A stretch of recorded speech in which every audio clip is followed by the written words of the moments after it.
An approach to the neurological patient requires that a physician localize a lesion on the north and south and east and west axis, and we call this process localization within the nervous system. It's a necessary component of diagnosis of patients because there's no single scan that interrogates the entirety or the entire expanse of the nervous system throughout the entire body.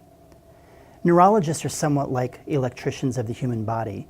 We try to define where a lesion lies within the nervous system, within the electrical circuitry of the body. And once we define where that lesion lies, we have an understanding of the different diagnoses that have the ability to lesion this level of the neuraxis. I always use the analogy of a skyscraper in New York City. One short circuit of the electrical wiring in one specific location may only take out the lights in the men's bathroom on the 52nd floor. A very different short circuit within that entire complexity could also take out all of the lights above the 53rd floor. Therefore, the localization of a lesion would help an electrician understand where within the electrical wiring of a skyscraper the lesion lies, and the same is really true for the human nervous system.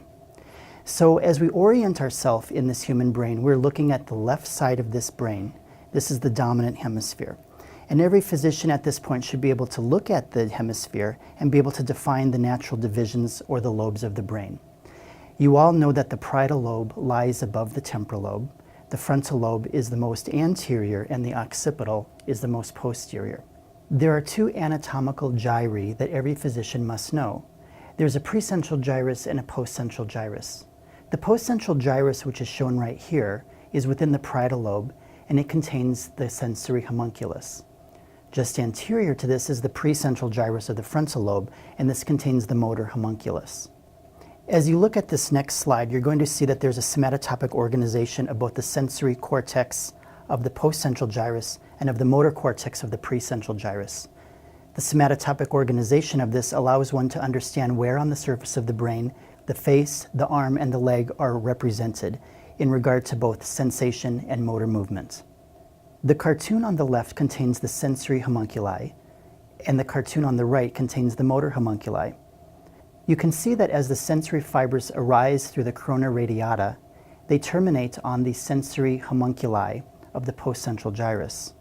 It's evident by this picture that one small lesion deep within the brain can actually affect all of the fibers equally of the face, the arm, and the leg. By that same analogy, if you look at the cartoon on the right of the motor homunculus of the precentral gyrus, you can see that one deep lesion within the corona radiata also has the ability to produce weakness of the face and arm and leg equally.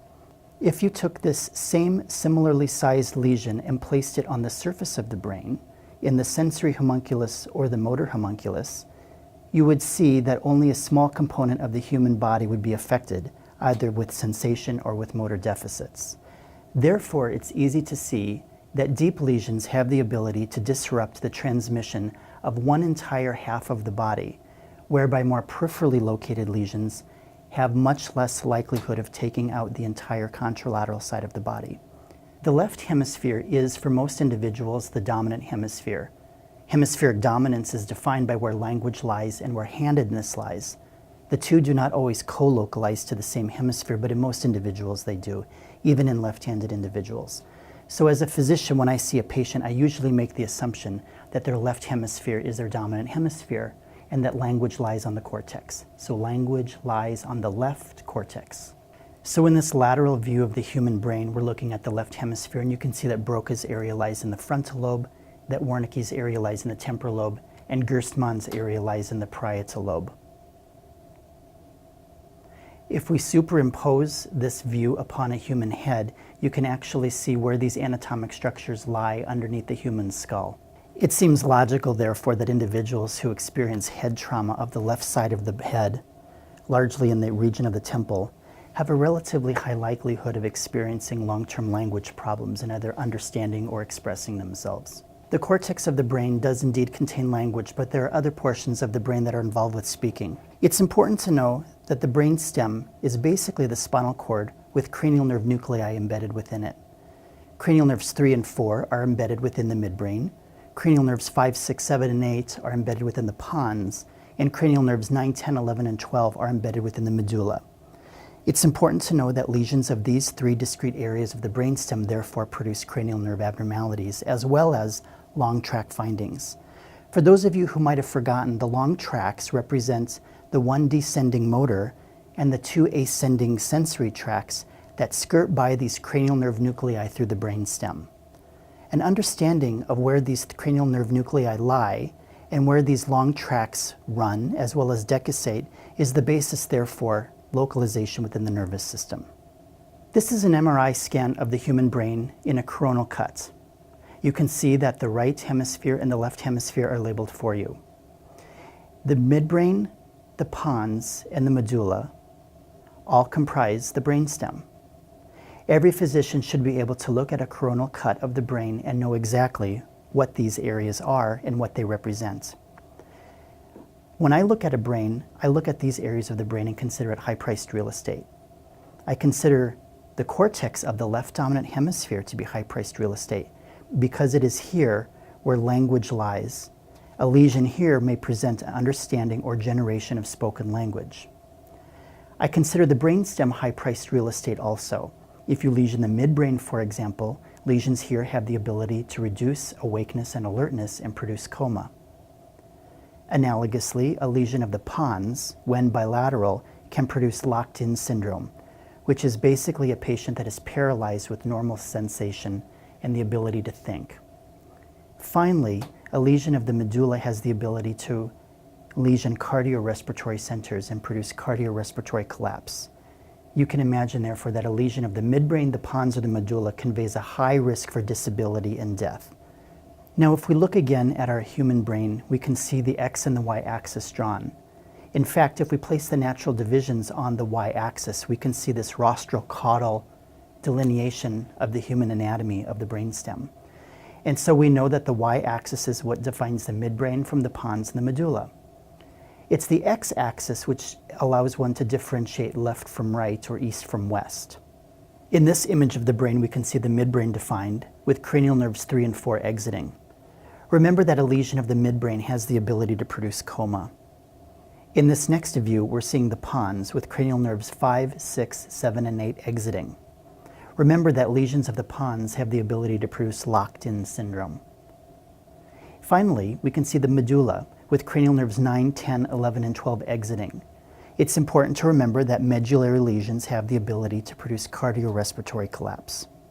Now, remember that the cranial nerve is defined by the nucleus and the nerve that leaves distally. So a lesion of the cranial nerve must produce ipsilateral findings. There is one exception to this rule, and that is cranial nerve 4, or the trochlear nerve. But it is safe to assume that most physicians will never quiz you on trochlear innervation. The reason is because the trochlear nerve crosses dorsally as it exits, and it becomes too complicated to ask students questions about the trochlear nerve. So in general, as you leave this educational session, you should remember cranial nerve lesions produce ipsilateral findings. When you identify the side of a cranial nerve lesion, you know the side of the brain that has the lesion. Let's use the 12th nerve as an example. In this image, we see a lesion of the right hypoglossal or 12th cranial nerve. You would expect that a lesion of the right hypoglossal nerve would produce right-sided tongue weakness and atrophy.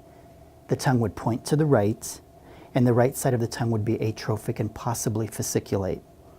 Therefore, when you see a tongue that is weak on one side with atrophy and fasciculations, you know that the side of the lesion within the brain is on that same side. You've therefore defined left from right-sided lesions with this physical exam finding. Never forget the fact that cranial nerve lesions produce ipsilateral findings.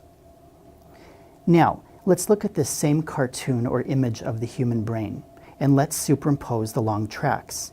Remember that the long tracks include the one descending motor and the two ascending sensory tracts. Two sensory tracts ascend, and each tract decussates or crosses from right to left or left to right at different levels. The two ascending sensory tracts go by the names the spinothalamic tract and the dorsal column medial lemniscus. The spinothalamic tract and the dorsal column medial lemniscus run separate from the one descending motor tract, which is called the corticospinal tract.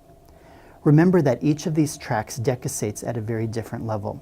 The corticospinal tract, for example, decussates at the pyramids of the medulla and conveys motor impulses from the precentral gyrus of the frontal lobe all the way to the lower motor neuron. If we come back to the two ascending sensory tracts, we start with the spinal thalamic tract. The spinal thalamic tract conveys sensation of pain and temperature. As sensory input enters the spinal cord for pain and temperature, fibers immediately decussate across from one side to the other, and then they go up to the postcentral gyrus of the parietal lobe to land on the sensory homunculus. The dorsal columns and medial lemniscus convey different sensation. They convey vibration and proprioception. When fibers enter into the spinal cord, conveying sensations of vibration and proprioception, the fibers stay ipsilateral to their point of entry, and they don't decussate until the spinal cord and the brainstem meet, which is called the cervicomedullary junction. Then, fibers cross from one side to the other and then ascend to the thalamus and all the way up to the postcentral gyrus of the parietal lobe. The corticospinal tracts, as we talked about earlier, have their cell bodies which originate in the precentral gyrus of the frontal lobe and descend through the corona radiata, through the brainstem, and decussate where the medulla and the cervical spinal cord meet. We call this area the pyramids of the medulla, or the decussation of the pyramids. If we take these motor and sensory long tracts and we superimpose them upon the cranial nerves in the brainstem, we now start to see how easy it is to localize north from south and east from west. Let's first of all start by taking the one descending motor tract, the corticospinal tract, which goes from cortex to spine, and hence how it gets its name. This tract will run down through the corona radiata, through the midbrain pons and medulla, and then decussate where the cervical spine and the brainstem meet. You can see from this easy graphic representation that the descending corticospinal tract abuts cranial nerves 9, 10, 11, and 12 nuclei. A lesion, therefore, in the medulla has the ability to lesion not only this descending corticospinal tract, but also cranial nerves 9, 10, 11, and 12. If we superimpose the dorsal column and medial lemniscus tract upon this same pathway, and this pathway conveying vibration and proprioception, then analogously, knowing where this path decussates would allow us to localize more accurately. Finally, laying our third track on, which is the spinal thalamic tract, which conveys sensation of pain and temperature, we now have the ability to localize north and south and east and west. Remember that in my cartoons that I've shown you thus far, I've really only shown you unilateral tracks. It's important to remember that tracks run on both sides of the brain, and I'm only showing one tract at a time. So, a quick review. The dorsal column and medial lemniscus decussates at the cervicomedullary junction. The spinal thalamic tract decussates at the level of entry within the spinal cord. And both of these sensory tracts run disparate from each other within the spinal cord. In fact, it looks a little bit more like this. The two tracts finally approximate in the rostral pons, and that's a key anatomic location. Lesions superior to the rostral pons therefore have the ability to take out both sensory tracts. So when a patient loses all sensory modalities from the contralateral side of the body, the lesion is most likely rostral to the pons. Lesioning only one of these sensory tracts can produce an abnormality called sensory dissociation. There are two classic disorders which have the ability to selectively lesion only one of these pathways. Syphilis and vitamin B12 deficiency both have the ability to selectively lesion the dorsal columns, but conspicuously spare the other spinal thalamic tract. This allows patients, therefore, to manifest with difficulties with vibration and proprioceptive discrimination in the conspicuous normalcy of light touch, temperature, and pain discrimination. I've taken that same MRI scan of the brain in a coronal cut, and I've now superimposed motor tracts within it. You can see, therefore, that if I'm showing you a motor tract, this cut must be taken from the precentral gyrus of the frontal lobe, because that is where motor fibers begin. Two neurons are required to convey an electrical impulse from the precentral gyrus of the frontal cortex all the way down to muscle. There's one that lies predominantly within the central nervous system, and that's called the upper motor neuron. And then there's a second one which has its cell body within the spinal cord and exits the spinal cord, and we call that the lower motor neuron. The somatotopic organization of the motor homunculus, which lies on the precentral gyrus of the frontal lobe, contains a specific organization that represents the contralateral side of the body. The face and the arm are represented on the lateral convexity of this area, and the leg is represented on the medial aspect near the falx cerebri. The motor homunculus, therefore, is in the precentral gyrus of the frontal lobe, and it contains all of the contralateral representation of the human body. The cell bodies that live within this primary motor cortex of the precentral gyrus also go by the name giant pyramidal cells, and it's for this reason that we call the upper motor neuron tract the pyramidal tract. Occlusions or strokes of large vessels are probably the easiest way to produce large lesions within the motor strip or the motor homunculus. The middle cerebral artery feeds the lateral convexity of the brain, and therefore the middle cerebral artery feeds the face and arm of both the motor and the sensory homunculus. Analogously, the anterior cerebral artery feeds the paramedian region of the motor and sensory homunculus, which is where the leg lies on the motor and sensory strip. Therefore, lesions of the MCA classically produce contralateral face and arm weakness, and lesions of the ACA classically produce contralateral leg weakness. Now, as these fibers, which have their cell bodies in the precentral gyrus, start to descend, they have to coalesce. And as they start to coalesce, they form this area of the brain called the corona radiata. Small lesions here have the ability, therefore, to take out the entire contralateral half of the body. You can see, therefore, why neurologists in general don't talk about the size of lesions as much as they talk about the locations of lesions. One small 2 millimeter lesion in the corona radiata, for example, has the ability to produce more deficit than a 2 centimeter lesion on the cortex of the brain. Below this is the internal capsule, and below this is the cerebral peduncle. Then we come to the midbrain, and this is where cranial nerves 3 and 4 exit, and lesions here produce coma. Below this is the pons, and this is where cranial nerves 5, 6, 7, and 8 exit, and lesions here classically can produce locked-in syndrome.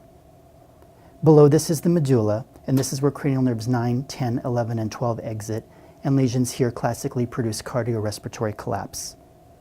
These descending motor fibers decussate at the decussation of the pyramids, which is right where the medulla and the cervical spinal cord touch. Now fibers will run contralaterally, and they will start to synapse with lower motor neurons. The lower motor neuron exits the spinal cord via the ventral spinal nerve root, which we've talked about in previous lectures. This 2-neuron circuit is what therefore allows a motor impulse to travel from the precentral gyrus of the motor strip and to effect motor movement in a muscle distally. An understanding of the 3 longitudinal tracts, meaning the 1 descending motor and the 2 ascending sensory tracts, as well as your understanding of where the cranial nerves live and exit from the brainstem, will help you in your approach to localizing within the central nervous system. Thanks so much.